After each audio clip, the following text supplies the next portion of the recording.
people will follow you within that 8 seconds of clicking on your account, what, before they even look through your content? If it's optimized in the right way. Hey guys, it's Matt Haycox here, and I've got today with me a friend and colleague, a guy called Chris Taylor. Chris is from a business called Instant Impact, and Chris is a real Instagram expert, not just Instagram, but social media in general, but he's got a very specific focus on Insta. However, a lot of the techniques and tactics that he uses and he teaches are applicable across all social platforms.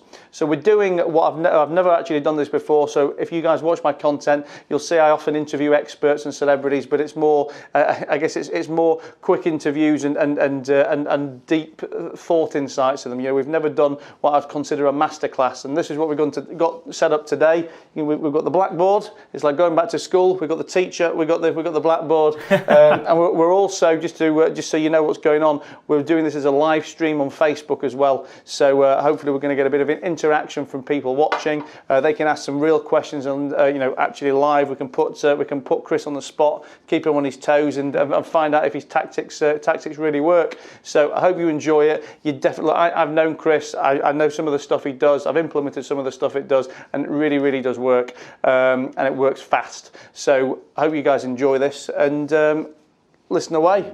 Louis Vuitton filter. I know. Filters are nice there, mate. They work, mate. They work. I teach this in a very simple way. I'm like to think I'm known for trying to keep things as simple as possible so anybody can do them. It's the way that I learned as a kid. It's the way that I now like to teach people. So we do it in three main ways. The first way is basically understanding how to find your niche and how you target your audience, identify where they are, which we'll cover. The second step then goes into content. So what content should we actually be creating? What's going to generate results? What do our audience actually want to see? So we'll cover how we identify that and how that works and the powers of it. And the third thing is then the bit that kind of ties it all together, because there's no point creating content, there's no point growing your following if you're not going to get a back end result from it. So how you then build a brand which is going to enable you to monetize off the back end. So really, I always like to implement some stories and weave in and out on how I've used it and how that works to kind of add the context as we've spoken about. But I know you'll always come up with some questions as we go, mate. So feel free to pull them apart and ask to get some more clarity on it. Are we using the whiteboard? We will be as we go. I think the primary part of it all really, and the basis of the foundations of Instagram, the one thing we're using social media for. Now, it's not to build followers. It's not to generate thousands and thousands of pounds. It's ultimately to give people an opportunity to find out who we are. And the way that we do that is through one word, and that's engagement. You'll hear it a lot. It's the likes, the comments, the shares, the messages that you receive. It's your community engaging with you and trying to build a relationship with you. Now, all the things that nobody's doing. Correct. and, yeah, exactly. and I guess a lot of the people watching this, and myself has historically been guilty of this. We look at the the influencers out there. The people that we've got. We see with 200,000, 500,000 followers. But I can tell you, I'm Chris will as well. We've both met these people from different contexts. But you show me 10 influencers with 500,000 follower base each, and I'll show you 10 broke people. Yeah. Because people watching this are probably think that these guys I've got the holy grail for never ending making money. But the reality is, the follower count just doesn't matter. Okay, to a degree it matters, but the interaction, the engagement, and the monetization of those people is what is key. And if you've got 1,000 or 2,000 or 3,000, really loyal, really engaged people who want your product and are going to spend money with you, believe me, they are so much more valuable to you than 500,000 followers and a blue tick. Just because you've walked out of a villa or come up an island or whatever it may be. So it's so true. Like we see a lot of different influencers and celebrities now that come into our agency and do well or don't do so well because they're not willing to change this number one thing, and that's actually being known for something. Now that one thing normally should be the thing that you're eventually going to be able to monetize from. So niching into a particular profile or a particular message that you're trying to deliver is the number one step that you need to do. So when people come to your Instagram profile, you will see on your profiles now. So if you've got an Instagram account, then this is the time for it to open it up, because if you do and click onto the bottom right hand corner, you'll see like an emoji type face profile shape. Now, when you go onto that, this is what people see when they come onto your profile. So when they see your username, they'll click onto it and they'll be taken to your homepage. Now, the number one mistake that people make is the fact that they don't tell people, they don't give them the hook as to what it is that they do and how they can help people. So you've got a number of different ways that you can do it. Your username is very important. A lot of people will put their business name on there or their personal name. Like, that's fine. Like, trying to get your personal name into your profile is great. You're saying you shouldn't be using Spanky Pants 123? Probably avoid Spanky Pants 123. Yeah, the random ones with lots of numbers on, it just doesn't work. You want to try and make it as specific as you possibly can to what it is that you do. I can see a few rebrands coming out there. Yeah. All right, that'll be taken now, Spanky Pants 123. People will be buying that domain and everything. And also, like, the way that it works is you're most likely not going to be able to get your first name and surname together. Now, that's fine, not a problem with that. That's totally cool. What you want to try and do is try and get it as close to it as you possibly can. And the best way to then add something on to get your username. While you're talking, I'm going to make some notes on this for guys at home. But you go for it. But it's adding in your niche, so what it is that you do. So mine for a long time was Chris Taylor Airbnb. It's now Chris Taylor Ideal. It's my business name at the end of it.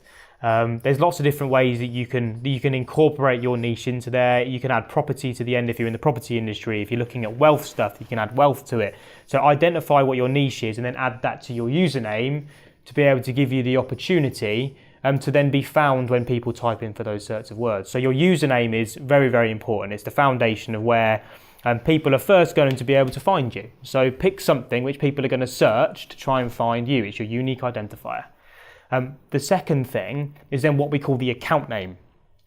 Now, it's completely different to your username, and normally, if you've not changed it before... This is your @. handle. So this is the second part to it. So your @ handle is your login. Oh, so that's what we've just been talking about. Exactly that, exactly.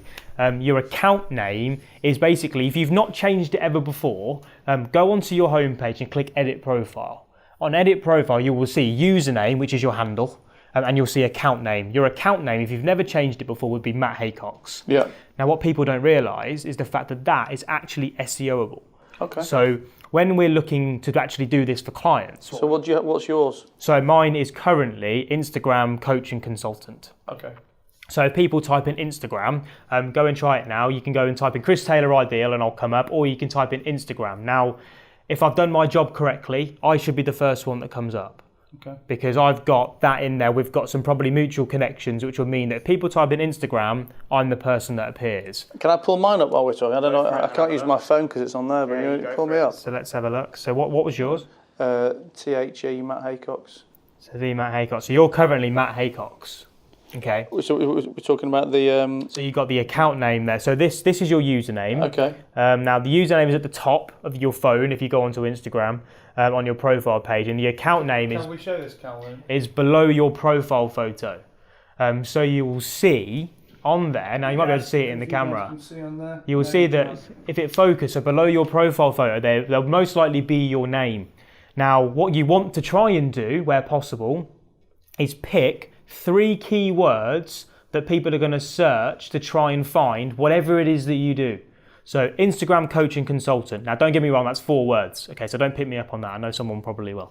But it basically means if people type in Instagram Coach, I'm looking for Chris Taylor to then appear at the top of that profile. So where I have entrepreneur, that's the Insta insisted bit, isn't it? Yeah, exactly that. So you're on what we call a professional account. Right. So when you first open up, if you've never done this before, now you will automatically default to a personal account. Now we can touch on professional and personal in a bit more detail. However, you're on what we call a professional account. So it'll be connected most likely to your Facebook page, and you're technically treating your personal brand as a business. So you'll be labelled on there as entrepreneur. Now, what I would look to do... Because I'm sure this is something people at home want to know as well. What are the real differences between a personal page and a business page? Is it just that it gives you more analytical ability on a business? Because there's no cost, there's no downside. Yeah, no, not at all. So it's a great question, actually. So everybody watching this should move to a business profile. Should move to a business profile, yeah. Like it's everyone's kind of afraid to do it because, well, this is the one reason why people like to say hidden on social media. They like to do the one thing that you really shouldn't do, and that's hide from it, because it's everywhere now. It's not going anywhere, it's here to stay. So if you're a private account and you want to switch to a business page, you can't stay private. You have to switch to an open account. Can you switch back? You can, yeah, you can definitely can. But the two main the things it gives you, so when you go to switch to a professional account, it gives you two options. You can switch to a creator, or you can switch to a business profile. Okay. Now, a creator was made for influencers. Basically gives them an opportunity to be able to sell products directly on their page. Okay. That was why a creator account was born. It was to help influencers stand out and actually position them in a way where they can actually directly sell products when they're working with brands. And that's when you have, I mean, I don't have a shop on mine, but that's when you have a fourth box on there, isn't it? Yeah, you can have the shop function on there as well. I can actually show you a way to get that anyway, and be able to change that contact button to whatever it is. It could be like book here or whatever. Oh no, I meant this bit across there. Oh, the top, yeah, exactly that. So it switches. But the business account is where I spend my time. So if you want to auto-schedule your posts, you have to be a business account. If you want Instagram Insights, which is the main reason why you should change, to be able to get the analytics on your account, then you should switch to a professional business account. And it just gives you the opportunity to gain data. So, and actually the most important thing here is, on social media, data is king. Like, you need to understand what works, what doesn't work, where your audience is from, what time they're online. And we'll talk about content and the reasons why that's so important a bit later on. But really, it's just about understanding that from the opportunity that's available from the Instagram Insights, it's a complete no-brainer to be a business account, technically. Okay. So going back to it, your account name is SEOable. You want to be picking 3 keywords that basically best summarize what it is that you do. Now, you're a funding expert from memory, right? That's what you're known for. So yours could be, now funding is one word that you could particularly use. I think that's quite good. Now, there's probably better words that people are going to be searching for, which are going to be more common. Now, one thing that's quite a good trick to do, and what we like to do, is think of a problem that you solve. And from there, go in a bit deeper. So rather than Instagram coach consultant, I could potentially look at I help. So people. Marketing tips. Yeah. It could be things that people are looking for help on. Like, we were working with a dentist only about 2 months ago, and we trialed their account name with lots of different things, like Northampton Dentist, as they were, because that was where they were based. Flipping orthodontist type work, but actually it was Fix My Teeth. That's the account name. Something really, really simple. But now that's an example, like a very vague example of what we've used. We trialed so many different ones, but actually problems that people were solving. So when you now do, and this is so much more common now, if you have a particular problem and you want to know the answer, what website or what website do you tend to go to find the answer? Google, right? You type it in. Now, the one thing that I love, and the difference between your social media profile and Google, is the fact that when you do it on Google, probably 6 out of the 10 URLs that you're given are someone trying to sell you the answer. 4 of them are normally the informational pieces which you can get for free. Now, what I love, and this is when a business perspective comes in, as a business, that's kind of useless to us, really. Like, it's only our competitors selling. We can't really find the data. However, on social media, people now are not afraid to moan. Like, people moan about their problems online. They moan about bad service. They moan about the crap food that they've had. They moan about the crappy dentist that they've been to. We've moaned recently about the hotel that we're staying in on social media. Like, people like to criticise. Now, when people are putting content out there, and we'll talk about searching for your ideal market in a second, but this ties in really nicely to the SEO work on there, is that actually people are now posting about a problem. And if you can actually then go in and find them talking about the problem, as a business, it's what we then like to call our flipping hot lead, because what we can then do is go in, give them the solution and the answer to make sure that when they then next have that problem or next need that service, we're the people that they then come to. So it gives us an endless opportunity to find people that are talking about the issues that we solve. So when you're looking at your account name, think about a problem that you solve and use that. Pick 3 to 4 keywords and nail it in there. And just to be clear again, because this is the bold bit. Yes, it is. Yeah, right. The first bit underneath your profile photo, on there. So if I was to change mine from my name, at what point would I then put my name? Your name is currently in the Matt Haycox. No, but so what I mean is, if I actually wanted to put just the name Matt Haycox on there, Yep. So you're saying during this bold bit here, we'd put the keywords that we want to be SEO'd on, but then maybe on the next one I could put my actual name, I could put my real name in case people don't know who I am. Yeah, exactly that. So what we like to use is like the perfect combination of your name and your username. So when people search for that, you automatically come up. And then in your account name, you then have your 3 keywords. And then if you want to then elaborate that in your bio, you're more than welcome to. So while we're doing this, I'm going to pull up Harley's account, my horse riding daughter, who's desperate for Instagram growth. So she's on. So that's where Harley Haycock. So that's where she wants to be putting riding style things to search on. 100%. And she's saying sports, so she's not a business account, is she? Yes, she is. She should be set up as a business account there. She's just chosen sports as her category. Okay. But I think the most important thing with Harley's account there, is that it's set up in a very good way. Like, she's got the username. I think that's very, very powerful. People will search it; they'll be able to find her from that. You can change your username, can't you? You can. It's your unique identifier, and there can only be one of you online on Instagram. What I mean is you can change it. Because she changed that recently from HQ Equine or something to. Yeah. Right. So I mean, you can change that. I'd much prefer that compared to what it was before, as you've just said there. And then the best thing about it is the fact that she immediately, as you go to her profile, she tells you what it is that she does. Okay. Now, when you're in the expert space that I'm in, I like to work with companies and experts to help them position their profiles in the right way. We structure their bios in a particular way because, on average, when someone clicks onto your Instagram profile, you have around 8 seconds to convince them to hit the follow button. Now, content does not give you the time to do that because you've got so much content normally on your profile. By the time they've clicked into a couple of pieces, they're bored and they've moved off. So you're saying people will follow you within that 8 seconds of clicking on your account, before they even look through your content? If it's optimized in the right way. Because what you're enabled to do with the way that you structure your bio layout is be able to give them a reason that you tell them what it is that you do, a key headline of what it is that you do. Okay. You tell them then the most important thing that you should have in your bio is how you can help them. Because really our social media profiles, and that goes for any social media profile like Facebook, Instagram, LinkedIn, whatever it is that you're using, the most important thing to remember is that your profile isn't for you. It's for the audience that are following you. So we need to get rid of the selfish aspects of hiding how we can help people. And what we want to do is embrace it and go, you know what? Like, I deliver a service. I can help people do certain things. And what I've got to do is make sure that whenever they come onto any of my profiles, within that first 8 seconds, they know exactly what it is and they know how I can do it. And then what we then do is within the bio structure is we have a call to action at the bottom. Now, you'll notice on Instagram, you only get one website link, so you want to make the most of that, and we'll talk about that in communication and lead gen at the end. However, what you want to do is very similar to how Harley's got that there, with the YouTube with the 2 arrows pointing down. Now, that's a kind of a touch upon a call to action, but as human beings, now, especially online, and you'll see this on YouTube, like, comment, subscribe.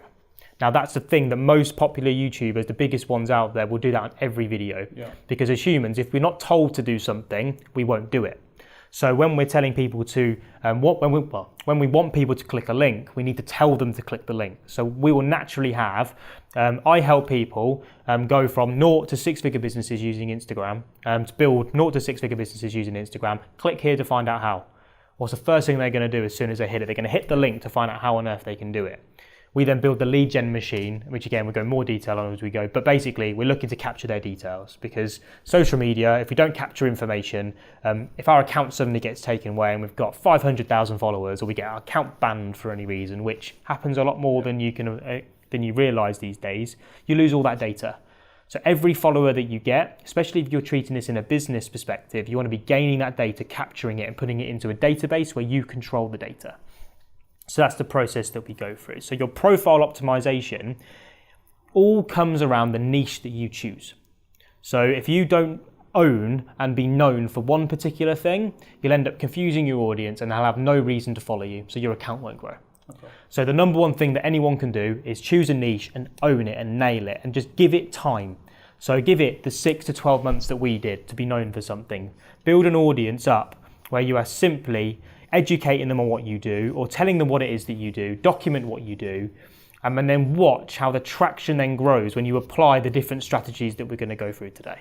Because it's vital. If you're not known for one thing, none of this stuff works. And one of my layman's top tips for everyone as well, if you're going to write and lay out all the information that Chris is talking about, if you want to make it done in a pretty format, go onto your iPhone. I mean, I've only got an iPhone, but I guess it works on a Samsung or whatever as well, and write your profile out in notes. Yes. 100%. Because I didn't do this for about a year, and it was all over the place. It was actually in a Lewis Howes Masterclass or something I watched, and this was one of the first tips. So write out your profile in the notes section of your iPhone, whatever you're using. You can then put emojis in there, do all the prettification of it, then copy and paste it as a single block, or cut it, and then go and paste it into your Instagram profile as a single block. But obviously, what's most important from an SEO perspective, obviously Chris is talking about, is what you're actually putting in there. But putting it in aside, aesthetics is important to us all. So if you want to make it prettified, lay it out like that in your notes. Definitely. So yeah, number one thing, choose your niche. First step. Apart from obviously get your Instagram account set up, but choose something that you want to be known for. And this stuff applies to any social media platform. Like, you just need to get an understanding and a bit of clarity around what it is you want to be known for. From there, you can then start to do step number 2. And that's identifying who your target market is. So what message you want to deliver, and then who actually it is that's going to listen. Because people now, naturally, will set up their account, and then they'll just go start posting content. But they'll be posting content which actually has no benefit to them, because they're not thinking about the number one reason why we're using it, and that's to actually have a result, have an outcome that's actually going to enable us to move forward. So being able to identify who your target market is was the number one thing for us. So what we did, especially when we started the training side of it rather than the property, if we go back, we do it very, very differently, but we'll use the Instagram training as a way. We need to think about who our ideal customer is, who we're going to have the biggest impact on with the strategies that we teach. So we started to think of all the different businesses, all the different business types, the people, the entrepreneurs, the experts that we can help. And this can apply to any business. It's just a typical marketing exercise, defining who your avatar is. So what we like to do, and I'm going to talk about the different aspects of Instagram in a second, but you want to think of 5 key, job roles, 5 key business types, which your service or your product can help. So with Instagram, we picked the expert space as the one spot that we wanted to hit, mainly because that was part of the community that we were in. So we knew that it didn't matter what industry or what kind of topic people were talking about. If they were an expert, they could apply these strategies and they could make money. So that was our number one priority. It was like, where do experts hang out? So we started to think of 2 things. We've got our target market, experts are our target market. Now we look at 2 different areas of Instagram to be able to identify where those people then follow what they do. And that's accounts. So we were looking for competitor accounts that were talking about Instagram training as an example. So what I'm teaching you here is basically how you can steal your competitor's audience, how you can steal their customers if you have a product or service which is better than what they provide. So let's take the Hilton Hotel. Now, I don't know if we can say brands in here, but we're sitting in one, so let's do it. Now, the Hilton Hotel here has a number of hotels, a number of competitors around the area. Each profile has its own specific area for their hotel. So around here, now I don't know off the top of my head what's around here, but there's most likely going to be a Holiday Inn, a Premier Inn, a Marriott, and probably an Ibis. And then there's probably another upmarket one around here somewhere. Now, all of those will have social media profiles. And let's be honest, the people that are going to be following those accounts, engaging in their content, are going to be people that have stayed here. They'll be tagging the place in, taking photos of them staying in these certain places, because that's what we do. We take a picture of the food as we're around. So you can see where your competitor's audience are currently sitting. So you can go in, find the Marriott in Birmingham, and you can sit and see who's following them. Now, a lot of people will go through and they'll go click into their followers and they'll start connecting with those people. It's not what we do. We go into the tagged photos.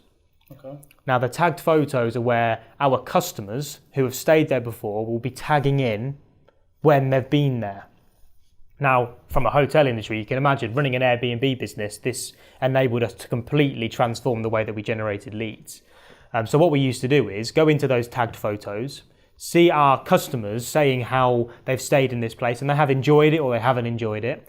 And then all we'd simply do is connect with them, so follow them, and send them an introduction message. So we could start doing that at mass volume. And what that enabled us to do was get our account, our username, in front of these people, grabbing their attention. Because I don't know if you've noticed, but you'll get a notification come through when you get a new follower or a new message. First thing you do, when you don't even know who it is, you click on it. And what you then do is, if you've optimized your profile in the right way, they see it and they go, oh, right, I didn't realize they had that there. And you've immediately done the one thing that you need to do on social, grab people's attention, tell them what you do. And then the biggest thing then, you tell them how you can help. So if you've got alternative accommodation, save 10% on hotel prices in your call to action, click here to find out how, what you're going to be able to do if you can provide a better product and a better service, be able to hunt and steal your competition's audience by doing the one thing that people don't do. And that's secret number 3 as we come through this evening. But being able to go through that. Let me ask you a question there then, because again, I know this is something I was guilty of in the beginning, and I'm sure other people look at as well. Is there's almost this ego barrier of followers versus following, and I guess people think that they want to go and achieve a lot of followers. Almost with the minimum number of people that they're following, from an ego perspective, and look like an influencer or whatever it may be. But I take it we're saying that's almost lunacy, and there's no ratios or metrics or anything like that. It's purely about connections, and if that means you're following 5,000 people and only being followed by 3,000, but you're interacting, and you're doing business with those people, that is the key metric. That's the economics that matter here. Yeah, I mean, it's a very good point actually, because there is. So I was reading the latest. I read quarterly reports from Facebook and Instagram every time that they're released, and one of the things that recently came out is you want to be following less than 3,000 people. Okay, so this is an important concept to go into, and I'll explain why. Now, because of the dark activity that goes on online, the follow and unfollow method is very well known in social media if you've been using it at all in the past. Now, Instagram have been trying to crack down on it. They've been trying to stop people being able to carry out mass volume of actions. Now, they couldn't really do that. They've got some AI now that really has cracked down on it massively, because we used to run those strategies, like it worked. Now, the difference with the way that you have to work it now is they've basically put a cap. So if you've now following more than 3,000 people, now it's come on their report. How often they change these things is like every week, so it does change. But I like to use 3,000 as like an average number to stay down below, because they basically classify you as what is known in the industry in the dark markets as a bot account. Okay. So carrying out inhuman activity with the volume, because in essence, there's only so much kind of timeline space for you to be able to see certain people's content. Now, to be able to see 3,000 people's worth of content, they know that that's a lot of people to follow, and they've just plucked a number out of thin air. Like, again, this might not be completely 100% accurate. However, they've basically picked a number, and this number changes all the time, where if you have over a certain amount of people that you're following, it will harm your engagement. It will harm the traction that you get. Okay, but they're not going to shut your account down. No. So, but it's going to decrease the algorithm. Yeah, exactly that. It will decrease the reach that you get, and you can build loyalty up in the way that works. And the way that I like to treat my following list is basically like my lead list. So I have a number of people that I follow, which are influencers. I love their content, their friends, their family, whatever. That's a personal thing. That's an element. Business, but the rest are all people that I'm looking to serve. I'm looking to help. And I will go and connect with a number of people. I think I follow something like 2,800 people, something like that. And the people that respond and engage back and respond to my message, I will continue to follow, and I'll continue to build a relationship up with. I'm not looking to disengage because they followed me back. I'm looking to build a relationship with them and turn them, I guess, into a friend almost, right? So looking to build a connection as you would as you go and meet at the same way that we met at a networking event, right? And again, just taking a pause because this is so important, and this is the theme all the way through, that anything you do online needs to be led and have its base in what you would do offline. You know, I mean, for I'm sure some of you are watching this and you're almost like in awe of some of the things that Chris is saying. But then I'm sure there's other people that are saying, you know what, this is actually so fucking simple. Because the truth is, you know, like most things, it actually is. And there is no rocket science to how to behave online. Yes, there's hacks, if you want to call it hacks, for for how to beat the algorithm or how to improve things. But at its heart, the fundamentals here are exactly what you would do offline. You know, you want to find people who are relevant to you. You want to put yourself in front of them. You want to connect with them. You want them to interact back with you. And from then on, you build a relationship and hopefully at some point close a sale. And that, you know, it's what you do offline. It's what you do online. It's what you do on the telephone. And I guess, you know, that's what's almost like so fascinatingly simple about this. Yeah, it is. And like I say, I like to make things as simple as they sound. And I think you have all these gurus out there that talk about social and the way that ads will work in the background and how you need to spend thousands of pounds. The more money you spend, the better results you get. There is time and a space for that. Like, I haven't got a problem with ads. We run ads ourselves and we run them for companies and it works. But ultimately, organic traffic, being able to do this for free and only costs time in the way that you can systemize and automate, you're silly not to, because actually the authenticity that you build up from just having a one-on-one conversation with someone, whether that is over a message, whether it's done by an audio or whether it's done by a video, again, is irrelevant. It's still a relationship building exercise, the same way that you would when you flipping first meet your missus and you take her out on a date after meeting her on Tinder. Like, it's the same flipping aspect. Or slipping into a DM. And sliding into the DMs on Instagram, yeah. do you know what I mean? Like, it's the same concepts. And it's just applying these simple concepts for a consistent amount of time to be able to get the results. But the number one thing that people do is if they don't get a result within the first month, after putting in like quite a bit of effort, they give up. But actually, tomorrow was probably going to be the day they hit the result. They just got to carry on doing it. So targeting. So you're saying it's okay to be a stalker? It's okay to be a stalker, 100%, mate. Yeah, as long as you do it in a nice way. It's a profitable strategy. To stay through, but yeah, that following list we treat as a lead database technically, and the aim of the game is to get a message back. I guess a follow back. We want them to follow us back so then they can see our content, because our content tells the story, which I'll go into in a bit more detail in a second. But we're looking ultimately to build a relationship in a way where we've got the lead generation machine in the background, which then actually translates and converts them into an email and a phone number on our database that we can then build via other marketing strategies, which we talk about at a much later stage. But being able to target and figure out where your competitors' accounts are, how your followers, well, new followers, will be currently sitting with them, and build that relationship, do the thing that they don't do. That'll enable you to bring more people to your account. So that's targeting via competitor accounts. The second way that you can do it, and there is a third way as well, actually, I'll cover that as well, is hashtags. So for those of you that aren't aware, a hashtag is basically a simple way for social media to categorize content. I always use the example, it's like a back of a non-fiction book. So you flip to the back and you've got the index on there, and all of the index basically tells you all different parts, all different pieces of content that you can find in that book. Hashtags work in the exact same way. So they're a way for us to be able to search for content that we're interested in. Now what it enables us to do is, now this is the slight difference to the way that we work, and I mentioned it with the SEO stuff before. A lot of people will, if they're talking about business, will use the hashtag business. Okay, they'll use the hashtag entrepreneur. And they'll expect that hashtag to do absolutely incredible things for them. They'll be seen in those hashtags. They'll be able to go viral and hit the Explorer page and get all this reach and all this traction. But actually, there's a post normally every 0.12 seconds in those hashtags. So if you've not got the volume and the activity, the likes, the comments, the shares, the saves, to be able to hang around in the top performing areas of a hashtag. Now, to add context to that, if you go and search a hashtag now, let's go and search entrepreneur for me.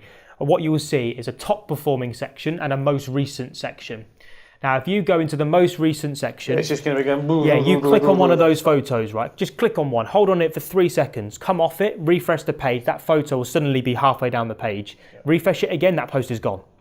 So within 5 seconds of you posting, if you have not got the engagement to move into the top performing hashtags, there was no point you attaching it in the first place. So what we need to be looking for then is hashtags that are almost like subsets of the entrepreneur. Yes. So don't go for hashtag entrepreneur because it's got 16 million people following it, or more. Go for hashtag Leeds entrepreneurs, if you're from Leeds, hashtag travel entrepreneurs, and make it specific, and then have a fighting chance of being in with 20,000.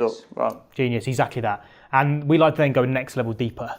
So we want to try and hang around in niched hashtags, like area and then the niche that you're in. What we then love to do is think about the problems we solve. Okay.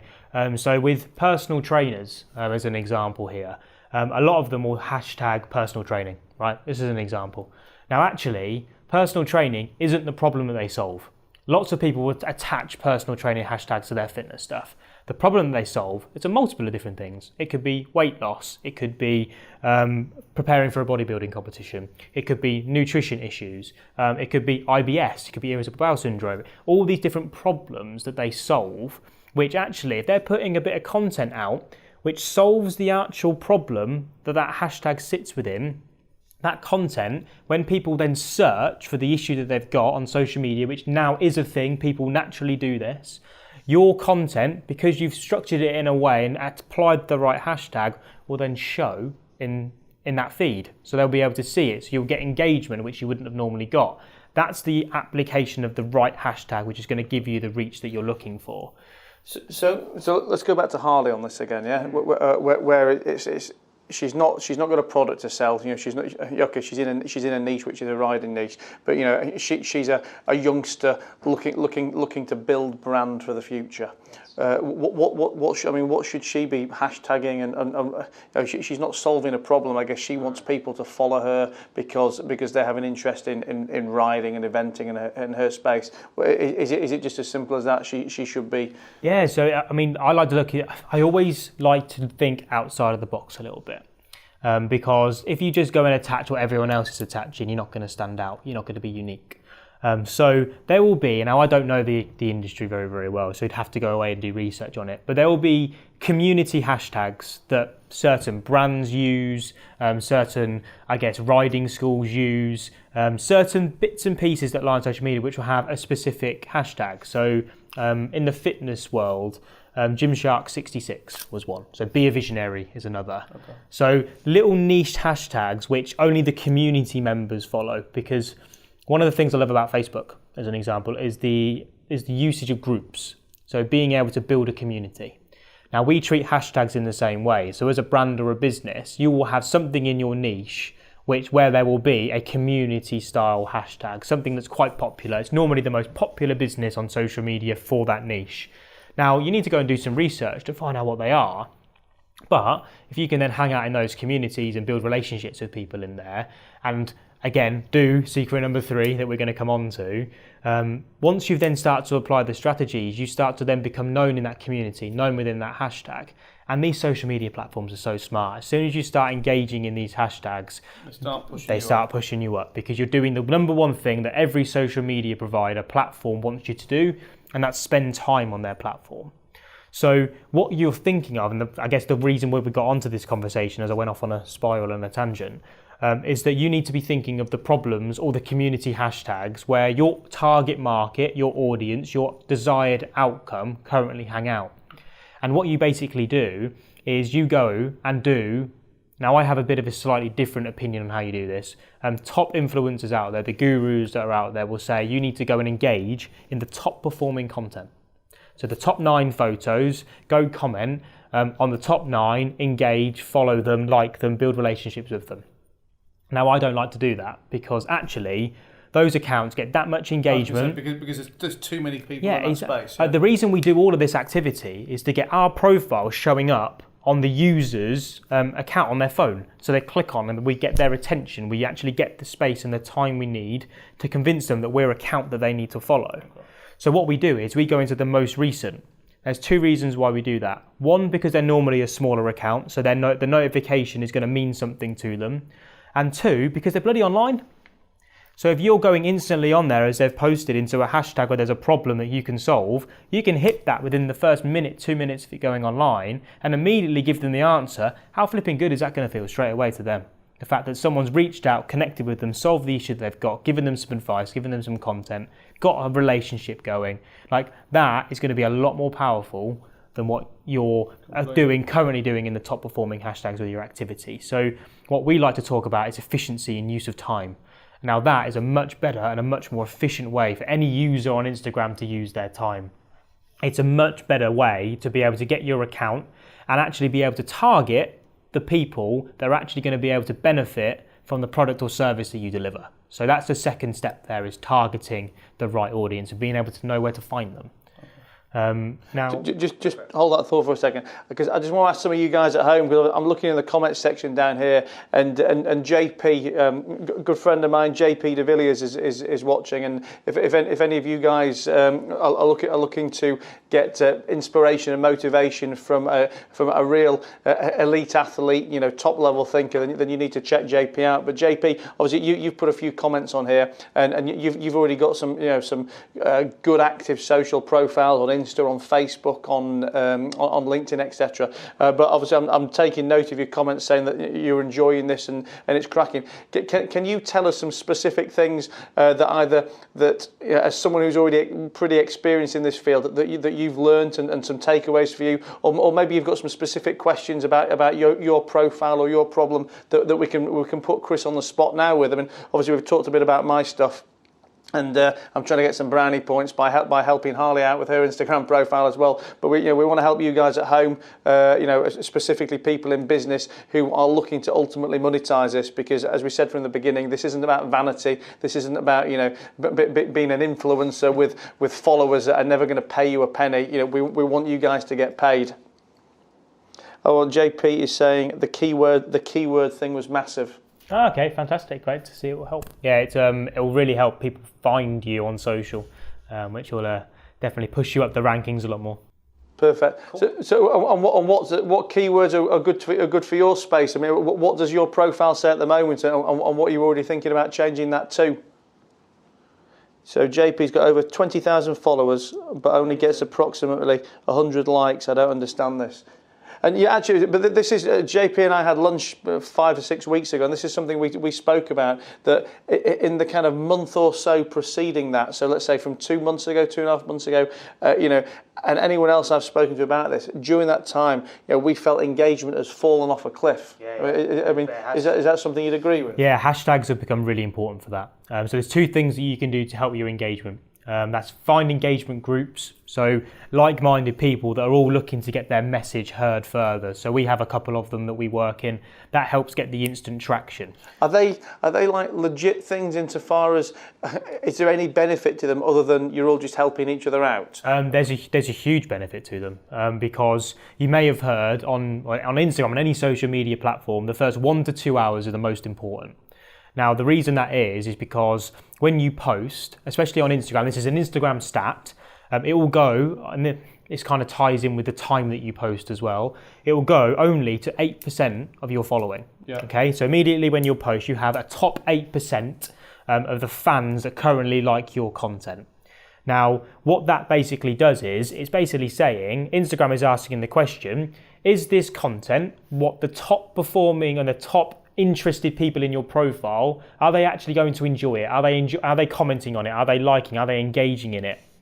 Now, if you don't get any engagement right at the beginning, then what it basically does is it cuts it off. So you'll have, and you'll see it on your profile, you'll have posts that do really, really well. They get like hundreds and hundreds of likes and 40, 50 comments. And then you'll have some that just don't go anywhere, like they get no traction whatsoever. And then you always ask the question, why? It's because of the immediate interaction that you get. So that immediate interaction is key. Immediate interaction, 100%. Tell me, the posts that don't do, because I know some people that when they have posts that don't do well, they take them down later on because psychologically they don't want poor likes along with good likes. Is that bollocks? It's absolute bollocks. Yeah. It's now again depends what content it is, because people post for content's sake. So if you're actually putting a piece of content out with a desired outcome every time, an actual message you're looking to deliver, a bit of education or just a bit of documentation, whatever it is, if you're looking to actually get an outcome from that bit of content, which you should be doing in every piece that you put out, then it doesn't matter how many likes or comments it gets straight away. You want it to get the big immediate traction for it to go viral, because the more interaction you get within that first 1 to 2 hour period, the more Instagram likes it, and will then open it up to more people, and will then open it up to the hashtags that you attached as well. Like, it always a big cycle.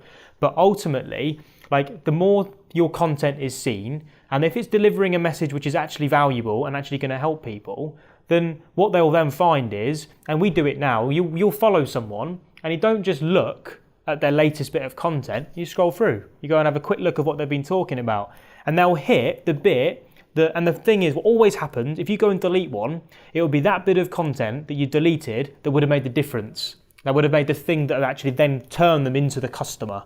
So your content needs to stay on there. People are really, really afraid to leave certain bits of content out there. However, and if you want to wind your mates up, you go onto a girl's account and you go really deep. I mean, like really, really deep, and you press a couple of likes on that, and then she knows he's been stalking her. Yeah, and like I say, content is so key. It's obviously 60% of the platform, right? Now, the other 40%... When you say the content, as in the actual specific content itself? Yeah, the actual content itself is massive. Like, if it's not about putting out volumes of content, like just pointless crap. It's about having a desired outcome every time. And I know we're going off a bit of tangents, but I'm thinking of so much stuff when you're talking. You're giving out some real gold here. I mean, how many posts a day, or should you do one post a day? Should you miss a day? Two? Is there a magic number? No, there actually isn't. So a lot of people will say the more you post, the better. Now, if you're posting good quality content, now again, it's not your decision on what's good quality and what isn't, but if you're posting with a desired outcome every single time, knowing that you're putting it out there to deliver a message, then there's an argument to say you want to post as much as you can. However, what I've found is that each profile, and we've run loads of different accounts now, we've had a lot of different accounts come through our education stuff and our agency. And different accounts get different traction depending on the volume that they post. So for me, I've realised that I went to post every single day. I post 3 times a day. I post once every week. And actually, my sweet spot for my audience, just my audience specifically, is once every couple of days. And then I overload in story. And story is something that I'll talk about in the second section of today anyway. Overload in story, my volume of content goes in my stories. My content posts, I do once every couple of days. Now, try it, test it. When you say your sweet spot as well, do you find that your sweet spot changes from time to time? So this is your current sweet spot, but maybe in a month or two's time, your interaction's tailing off, and you're gonna start experimenting. 100%. Everything is trial trial and error. Some things work, some things don't. When it doesn't work, look to change it. Make a change. Do it slightly in a different way. And there's lots of different strategies you can apply for content. What's your take on Gary V's comment that, I forget the exact number, but he says, what you should all be doing is putting out, 120 pieces of content a day? Yeah, I agree. Now, where you put that content is a better question. Okay. Because different pieces of content will perform better on different platforms. So Instagram, right now, timeline posting, because they're trying to push as much ad spend, so your main feed, are trying to push that much ad space into the actual feed right now. If you're not spending money, your actual post, unless you're getting good engagement through, isn't going to get the traction that you're looking for. Where the time should be spent is in story. Because once you can actually build up people that are clicking on your stories, it doesn't matter how often you post, because your timeline just keeps appearing. Your logo, your profile photo keeps appearing up there with the red ring saying, I've got a new bit of action day today. And people are actually happy with volume on there. So we spend a lot of time on story mode, and I'll go into talk about them. By volume, I guess you're saying quantity over quality. Yeah. I mean, documentation. Not necessarily quantity over quality, but the quantity is the important thing as opposed to the quality. And I guess I always try and teach you guys from my experience and my mistakes, if you like. I probably only got into stories a year ago, but certainly less than 18 months ago, because I used to look at it and think, what is the fucking point in posting something that's going to disappear in 24 hours' time?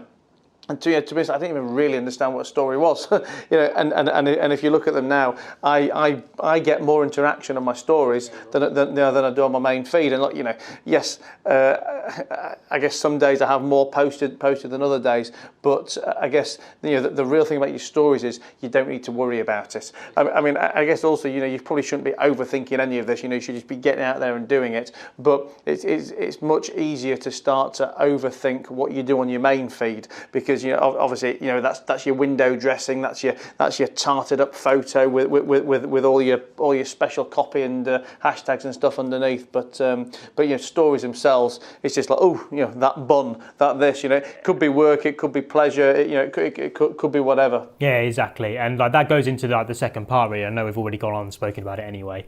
But stories, for those of you that want to know how to do them, you may not have a clue right now, go onto your homepage on Instagram, top left-hand corner, you will see a camera. Select that camera, and it's at that point you then need to choose whether you're going to do a photo or a video. You can record them live, take the photo, hold down to record the video. If you want a trick that not a lot of people actually know, you don't actually have to hold down the actual to record the video. Slide across to the right hand side, there's something called hands-free. Click hands-free, and then you only have to touch it once, it then records the whole video for you. I didn't know that. Yeah, it's a nice little trick. I learned for that you on WhatsApp voice notes the other day as well. Works really, really nicely. Those little tips and tricks are things that people don't know. So hands-free is a great way to record video. You can also upload content onto your story mode as well. So anything that you've taken yesterday or the day. What about doing a Louis Vuitton filter? Louis Vuitton filter, I know. Filters are nice there, mate. They work, mate. They work. I don't even know how to do that. I see all the girls doing it. I managed to put some bunny ears on the other day. To be fair, that takes it to a whole new level with me with the fancy shit, mate. I can't really pull off glitter these days, but yeah, the most important things with stories is making people engage on them. So at the top, once you've chosen your photo or video, tap the screen, you can add some text. So add some context to what it is that you're actually adding that bit of content for. Don't make it pointless. Actually give people an aim to look at that content. Tell them what it is that you're doing. Give them a tip or some sort. And then add what we call a sticker. So top right hand side of the page, when you go onto, and once you've taken your photo or your video, you'll see like an emoji, which is a sticker emoji. Click onto that and it'll give you loads of different options to be able to generate engagement.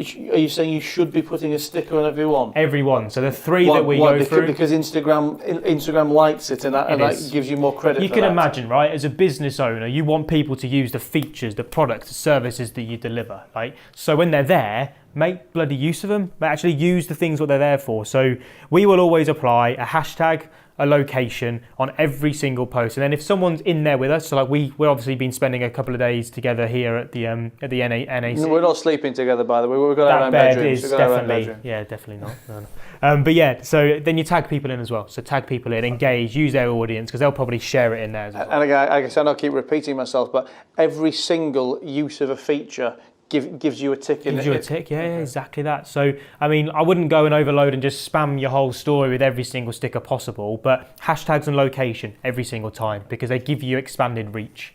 And what about things like countdowns and ask me a question and all that kind of stuff? Yeah, so questions work really well. Polls are a brilliant way, and I talk about polls which we'll move on to in a second anyway, because they link really nicely into the lead gen. But polls give you clarity. They give you the ability, and people don't like asking yes or no questions in the sales world of today. However, what I use them for is to get clarity on what my audience wants. Okay. So I'll give them the option. Would you like content A or content B? Content A in the text will then be how to make money on Instagram. Option B will be how to grow your account on Instagram. Okay. And then my post, whatever I put up there, will be whatever gets the most votes. And then what my next story will be is, well, make sure that you're online at 8 o'clock because it's going live at 8 o'clock. And then bang, I put out a bit of content that I know people want because they've asked for it. And then it gets the engagement straight away because people know when it's going live. So it's those little bits and pieces that you regularly use, and it's what we talk about all the time in the Academy. It's basically understanding the right times to use certain features.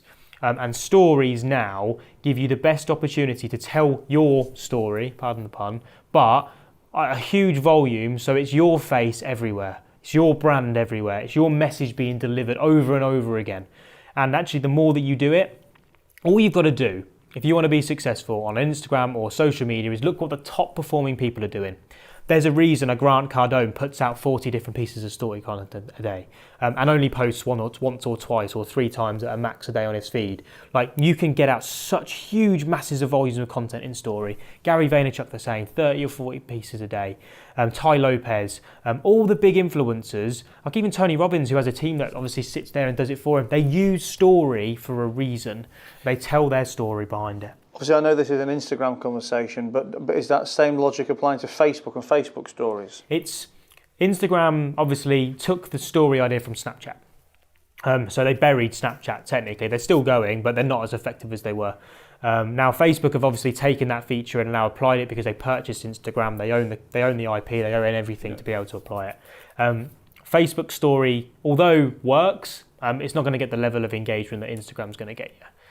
So I would connect Instagram and Facebook, but actually I wouldn't focus on putting out unique Facebook story content. I'd basically put it on Instagram and then let it automatically sync over to Facebook, because you'll notice it. Your views will be like 4 or 5 on your Facebook stories, but actually on your Instagram there may be a couple of hundred. Yeah. So there's a good opportunity there if you're putting out huge volumes. So the second step there really is the power of content, is what we've talked about there. And actually how you should be focusing your time on the most beneficial things and the things that are going to give you the best reward. And stories are a really, really powerful way, the hottest thing right now on Instagram, for you to be able to deliver a message on a high volume basis. And the thing that we touched upon nicely, which moves into the third part, and that's the communication method. Because like, you can put out as much content as you want. You can choose your niche, you can target the right audience, and you can get them following you, and you can deliver a message. But ultimately, if you're then not going to be able to take them and actually put them to any use or any benefit, then there's no point in you wasting your time doing it. So what we then like to tie it all up with is actually how we then generate results. And that is by the link that sits within Instagram that you use. So Instagram only gives you access, unless you have 10,000 followers or more, the ability to only give you one link. Now you can use sites, and if you want to have a look at this, we can put this in the notes anyway, like a site called Linktree, for instance, right? Where you can one put link in, where on your profile. Okay. Yeah. So as we, but if you have more than 10,000, you get more than one. So you can then get swipe up in story. So it gives you the ability to add more links in. Just as a question for my own benefit, I guess, are there any other higher differentials, as in, so 10,000 gets you that stuff, you don't get anything for 50,000, 100,000? Right? Yeah, just 10,000 gives you the swipe up function. And actually, I don't really use swipe up. I use polls in a much better way. So a poll is basically the way for you to ask a question. And what I like to do is if I've got a particular training that I'm offering, like a free webinar or a free online training, the best way to clarify if someone's a follower or a lead is to ask, I'm about to run a free training next week, it's at 8 o'clock on Thursday, who'd be interested in joining?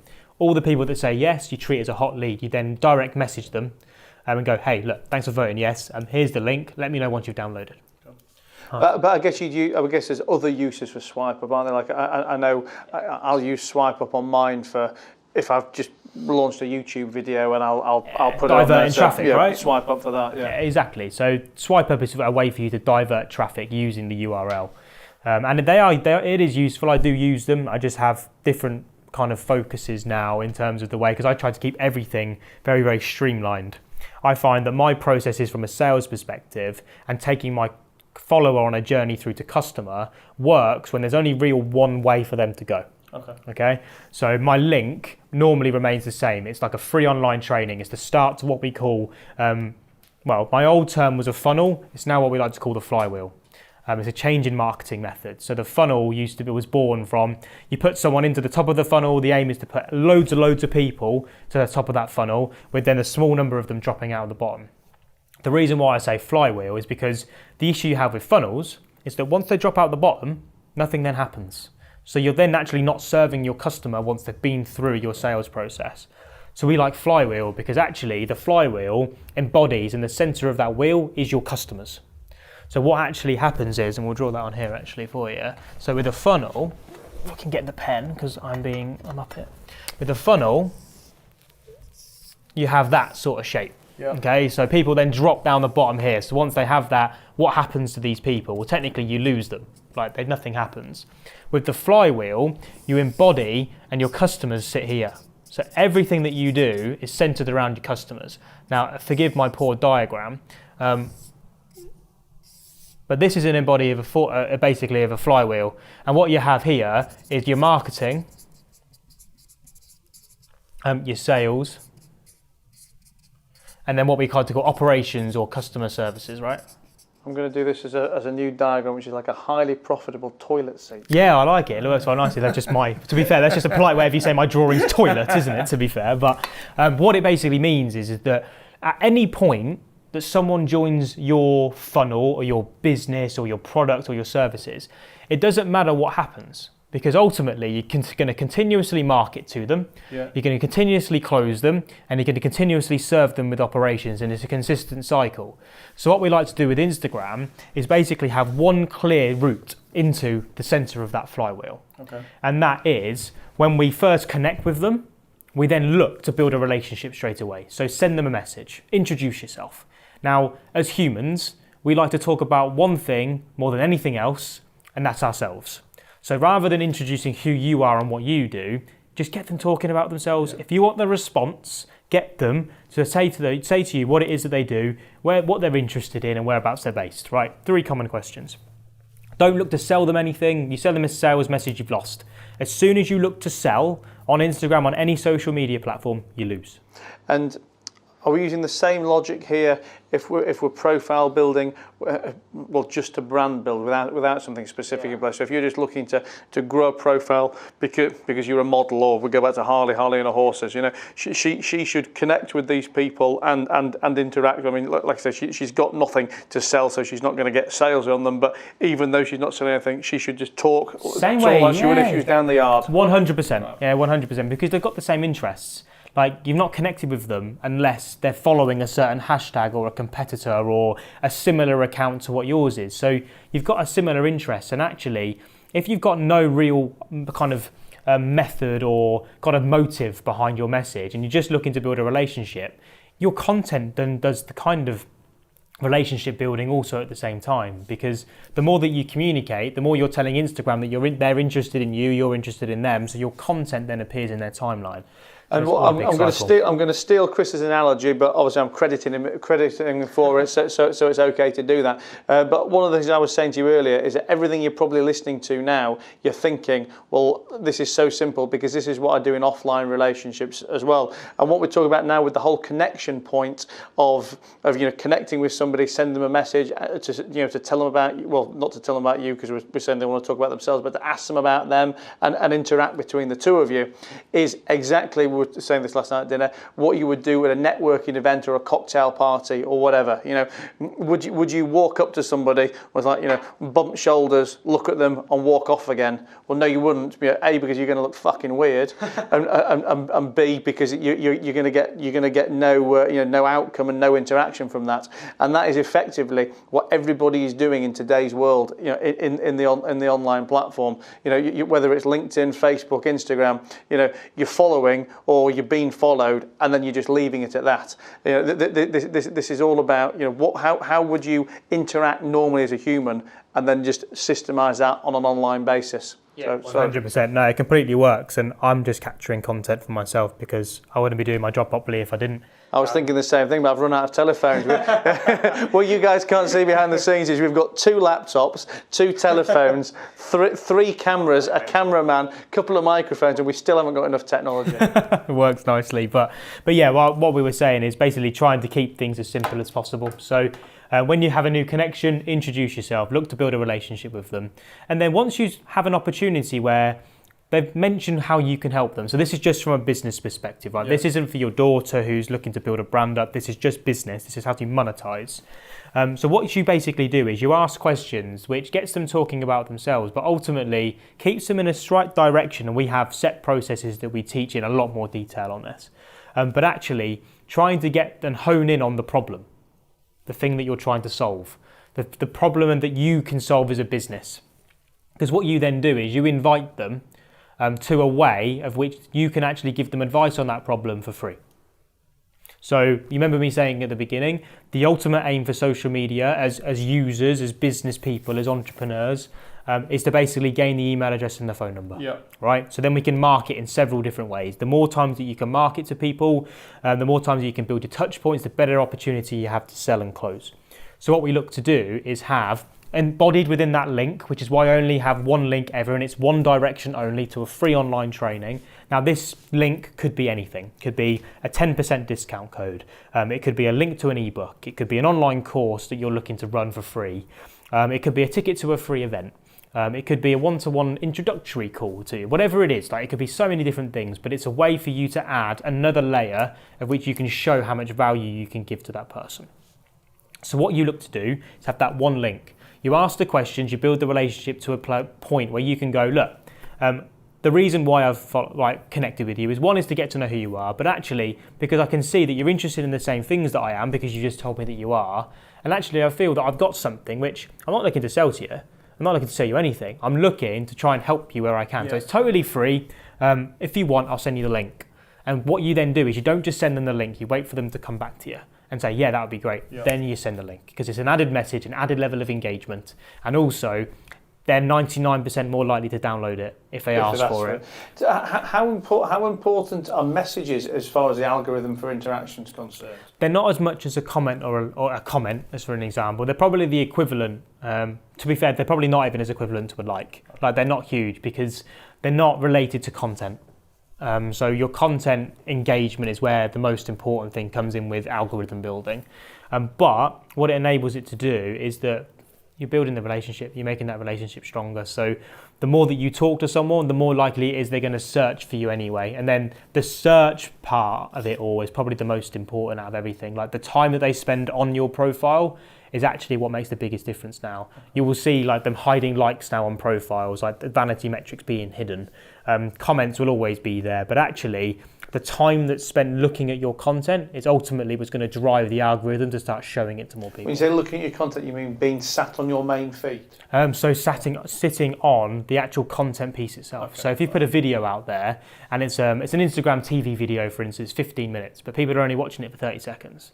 My Instagram's going to look at it and go, well, I don't care how long it is. It's a shit bit of content because no one's watching it. Okay. However, if you have a photo which has got a caption which is 2,000 characters long, and people, although it's only a photo, are then scrolling down, reading the caption, spending time on it, they're going to go, well, actually, they have liked on it, they have spent some time on it, so it obviously means that it's working. Let's show it to more people. And I guess just as a slight aside here, and this touches on what we spoke about earlier, we were talking about how important it is to use all the different features of Instagram. I mean, we hadn't mentioned IGTV up until then, but I mean, correct me if I'm wrong, but I believe in terms of going live like we are doing now, or using IGTV, or it's important to use as many of these features as possible, because every one of them is a tick in the box. Yeah, exactly that. Like, use the platforms to what they're used for, what they're there for, really. So if they give you the opportunity to go live, trial it, test how it works, because going live may not be your forte. Fixed content may be your forte, or actually it could be the other way around. So trial and test, see what works, and then just go all in on what works. Like, what works for you may not work for me. Like, longer form video may work really, really well for you, but I could be shit on video. Like, so I don't do video. You're doing great. Like, do you know what I mean? Like, it's just working out what works for you, and then what you feel comfortable with as well. Because let's be honest, we're creatures of habit. Like, if we don't feel comfortable doing something, we'll just find a way not to do it. So be comfortable, stay focused. And actually, if you follow those 3 things, well, I guess 5 things that I've technically covered there, is like, identify your niche, be known for something, find where your target market are, find who they're following, the hashtags that they're looking at. Use the features on Instagram. So post as much as you can of story content, use the features within stories. Focus on building relationships so you can put as many people into the flywheel as possible. And then the trick, I guess, then is, how do you do that spending as little time as possible? Now, because of the length of time, I've probably not got time to cover all the different systems, but I'll give you a list of a couple that you can probably look into in the way we'll have to come back for round 2 in a few weeks' time, won't we? Definitely will. But you can use for posting content, like you can look at scheduling software, you can look at hiring a virtual assistant to help actually carry out some of the activity for you.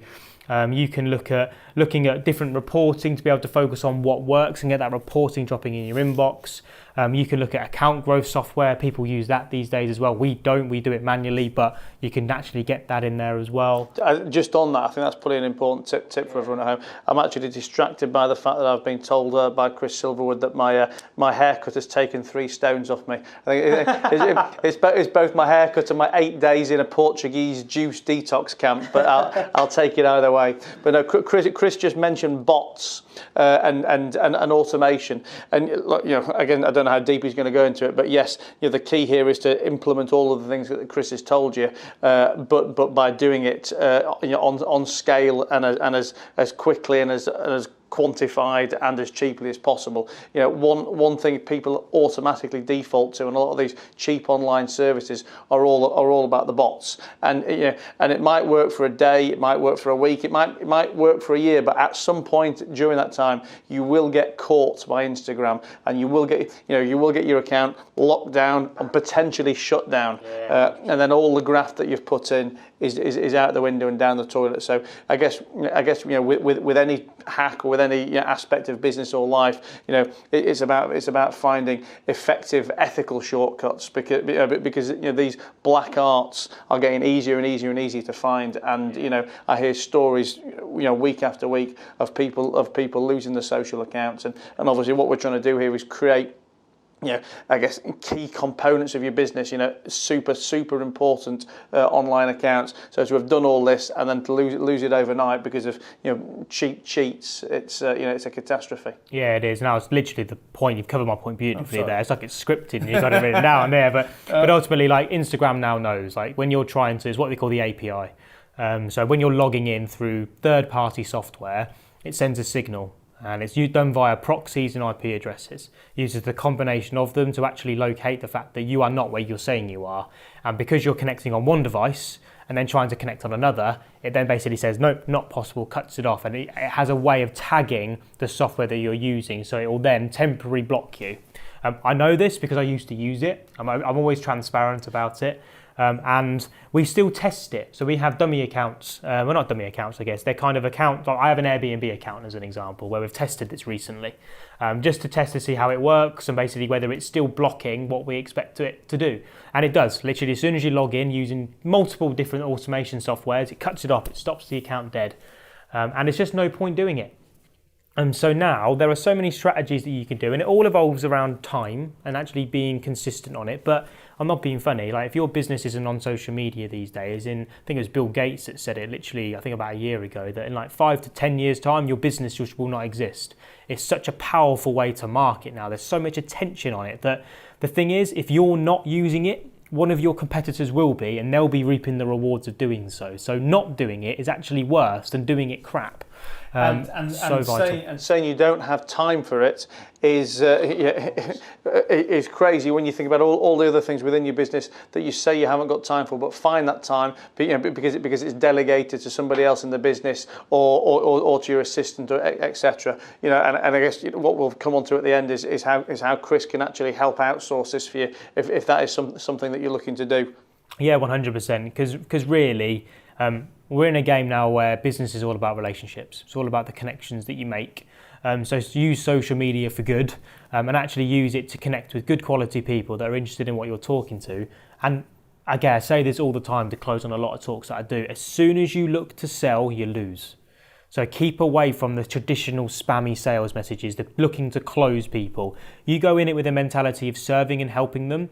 What you enable yourself to do is build up a brand where people are actually loyal to what it is that you do. So as soon as you do have a product or service you make people aware of, because you've marketed in a very different way to what everyone else is doing, and you're putting them down a track which is actually helping them and delivering them results for free, imagine what their mindset will be when actually you offer them a product or service which they find via an alternative method, which is going to give them even better results. They're going to be 99 more likely to buy. But well, for me, that's what's so powerful about transparent content. I mean, again, just to contextualise this, we're in a hotel room in Birmingham because we've been at the first day of a 2-day conference here, and the first day today is all speakers who are theoretically giving educational content and then then selling off the back of it at the end. But what they really are complete sales pitches. You sit through an hour of, and these are fantastic sales pitches. By the way, I mean these guys can really work the room. Can really sell from the stage. But you don't actually learn anything during that hour other than get sucked in and maybe be ready to run to the back of your room with your credit card.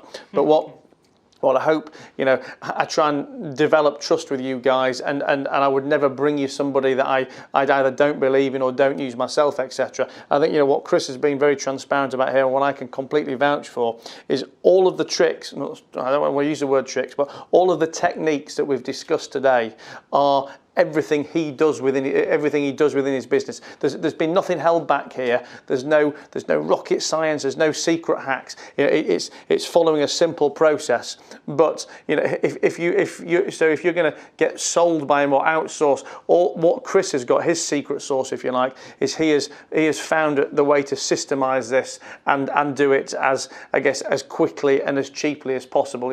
Achieving maximum results for minimum effort, which is probably something that you guys can't do. Yes, you can do everything he's doing, but you'll be doing it from home, and you will be running out of time. You'll probably be able to do it. I'm saying you'll be able to do it as good as you, but it might take you 10 hours, whereas Chris has got it down to a system that can take 10 minutes. So I can completely vouch for the 100% legitimacy and authenticity of every one of these things. But we talk about being salesy. What Chris can sell you is a system, and he will just do it quicker and cheaper than you guys can do. But every single thing he's taught you today is the key techniques of his business, and it all works, I assure you. 100%, yeah. And I mean, leading on to that, you can pat me on the back and pay me for that later. I couldn't have done that any better. So I'm going to bring you along with me everywhere that I go. You can do that for Thursday when I'm speaking at Expert Empires. But so I mean, if people want any more information, I'm very transparent. You ask me a message on Instagram, I'm always going to answer. What's your handles? Give out your handles. We'll put it in the comments as well. So it's Chris Taylor Ideal. So my business name is The Ideal Collective, which is like the collective group of companies that we manage underneath Instant Impact. So Chris Taylor Ideal is the name. Go drop me a follow, go drop me a message, and I always respond. So if there's any questions that you've got that need answering. Are you on YouTube? I'm not currently, launching in January. Cool. So that will all come through. So this video, obviously, we're watching it live on Facebook, and we're recording it at home. I guess we'll put some snippets of this on IGTV. But for those guys of you who don't follow me, I'm on Instagram at @TheMattHaycox. That's TheMattHaycox. On Facebook at Matt Haycox Funding Guru. But please go over to my YouTube channel as well, because this will all be kind of top and tail and edited and cleaned up. And I hope this is going to be the first of many masterclasses we do. So I really like to hear the comments from you guys, whether it's comments down below or whether it's DMs, private messages, emails, etc. to me. Tell me what we do good. Tell me what I don't do so good. And I'm sure you'd like to hear more from Chris and from other experts that I can bring in that I do use on a day-to-day basis, or that I can work with and vouch. So please follow me. Please tell your mates. Please press share. Please subscribe, etc. And that's about it. But I was just about to think we had a question or a comment, but I think it's a joke. But is there anything else we need to say, or should we wrap it up at that? All good for me, mate. It's all cool. Good for you. No, it's been fantastic, and obviously it's been good to see some of the comments and give some people some real world actionable stuff. So thanks a lot for being here, buddy. And like I say, guys, share it, subscribe, and tell me what other kind of experts that you want on the channel, and I look forward to seeing you all again soon. See you all soon. Thanks a lot, buddy. Pleasure. Thank you. Thank you.